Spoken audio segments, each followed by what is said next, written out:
from Will Development, and this is my 198th weekly update. Where was I last week? I don't really remember, but we got a circus dumbbell at the gym, which is very exciting, and I was able to get 85, and I went for 100, and I just couldn't lock the bitch out. Got it like right here like twice, and it just, it didn't work, but it was my first shot going at it. Unfortunately, I will not be at the gym tomorrow. I'm helping a friend of mine move, so I will not be heading into the gym this weekend. I instead trained Monday through Friday, which I don't normally like to do. I like to have a little break in the middle of the week. I feel like it refreshes me a little bit more for my Thursday and Friday training sessions. It's just a thing. Monday, Wednesday, Friday, that kind of thing, that always worked for me too. All that being said, I hit a new lifetime squat PR with 390 and went for 400 twice, which would have been very exciting to finally break that next 100-pound barrier.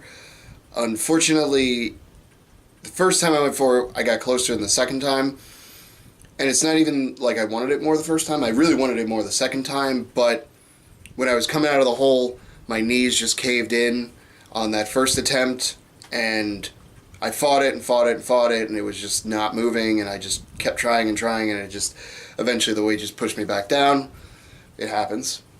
Went for the second attempt, and came out of the hole, and immediately my knees came in, and when I tried to, squeeze the glutes more to kind of pull the knees back out and, get back up, it just wouldn't happen.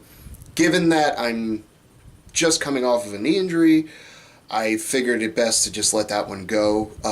Probably could have forced it out, honestly, but it was one of those things where the risk and reward, the risk of injuring my knee, which my knee wasn't injured because my knee kept pushing in. That's not the reason it got hurt. I don't know the exact reason it got hurt, but that's a good way to fuck up your knee too, is if you're constantly squatting and letting your knees come in. They should be in line with your foot 90% of the time, optimally 100% of the time. A little bit's not going to kill you 100%, it's not great, but at the level that I was at, knees were like fucking almost touching. It was so, the power just wasn't there. So I'm hoping next week when I jump in there, it'll be a better story. I think one of the things that allowed me to finally build up my squat past where I was and actually, get better was I've changed my setup just a little bit, changed where my hand placement was. I realized I was kind of holding the bar up like that, and it was putting a lot of tension on my wrists, and especially down in my elbows and my shoulders, and I was sort of supporting the bar with my arms, and that's not really how you should be doing it. You should be pulling the bar down into your back, which should be supporting the weight. And I also had the bar a little bit probably higher than I normally like to do it. I'm a fan of low bar squatting. It's just what I am. I'm not incapable of doing high bar. I just always preferred low bar, and I found like it's the most comfortable for me to use the most weight, which in my opinion is kind of what you should be doing in terms of things. That's not to say you should perform an exercise incorrectly, but a low bar squat is a generally accepted method of squatting. So I'm picking that out of the 1,500 different ways to squat. I'm picking that one, and I've stuck with it for a long time, and it's worked out well for me. But one of the drawbacks was putting the bar probably in the proper place for it. As you can see, just killed me, because as I would go down into the bottom of a squat, the shirt would pull a little bit under, and the bar wasn't letting it really go, so the shirt was rubbing into my back, and it literally just tore through the skin. The reason I didn't have it this bad when I was first starting out was because the most I could do at certain points was like 275. So now we're all 100 pounds higher, and I've now reintroduced, or I should say just introduced, a new placement for the bar where I'm going from zero, pressure in those points all the way up to 400 pounds on my back.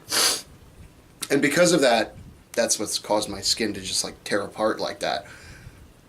my skin heals pretty quickly, so I'm looking forward to it being healed by Tuesday when I'll squat again. And then come August, we're going to be doing the Russian squat routine again. It's like a gym tradition, which always sucks for me because it's 6 weeks, and the second to last week is my birthday. And another gym tradition we have is birthday squats, which is your body weight squatted for your age. So for me, I'll be doing, hopefully I'll weigh like 215 by that point. I already said it, if I'm 220, I'll just jump to 225. But if I'm 215, or even like if I'm under 220, I'll just go for whatever exact number it is. But whatever number that is, I'll be doing that for 25 reps. So weight times age. It's just a tradition we do at the gym, but it always sucks because it's like this is the second year I've done it, that I've been part of this gym, but it just sucks because it's like in the middle of a Russian squat routine, and then I have to do squats too. So I made it through last year. I'm hoping to get through all 25 in one shot. I have 2 more weeks of heavy training on squats, and then I'm going to do a little deload going into the Russian squat routine. That way I'm a little fresher for it. At least my nervous system hopefully will be. But in that interim of like 2 weeks or so leading up to the Russian squat routine, my plan is to get a shit ton of rep work in the 200 something pound range. I want to be able to do at least 15 reps walking into it. That way the day of, I'll probably be beat up anyway, but that extra little drive, if you've already done 15, why not 5 more, and then why not 5 more after that? And hopefully with my new setup where it's less pressure on my wrists and my arms, I won't get that like numb arm feeling halfway through the set and stuff like that. So looking forward to that. I'll discuss more of that as we get there. Other than that, those are really the only good PRs I had. Bench was shit. Pressing was shit. My 4th of July workout was terrible. But those things happen. And then my deadlift tonight did not go how I wanted it to. I honestly think it was just because I was so beat up from yesterday when I did that. The 2 attempts at 400. My body was just, it was just wrecked. I was happy because like 365 flew off the floor, and I did get 385, and I was, it was a clean rep, but it was so slow, and at that point when I went, and locked it out, it was just like, fuck. So I just called it there and just did some pull-ups, which, as per usual, my right arm bicep hurt.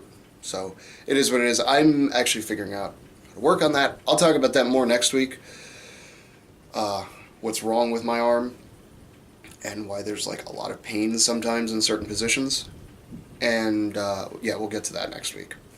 And I'll talk more about stuff next week where I will have some new squat PRs to talk about. Maybe a boy will finally move 4 plates. That'd be exciting. On that way to 2 times body weight squat finally. So all that to say, there's some good days, there's some bad days. You just got to learn to appreciate the good ones and deal with the bad ones. And if you don't, then what's your excuse?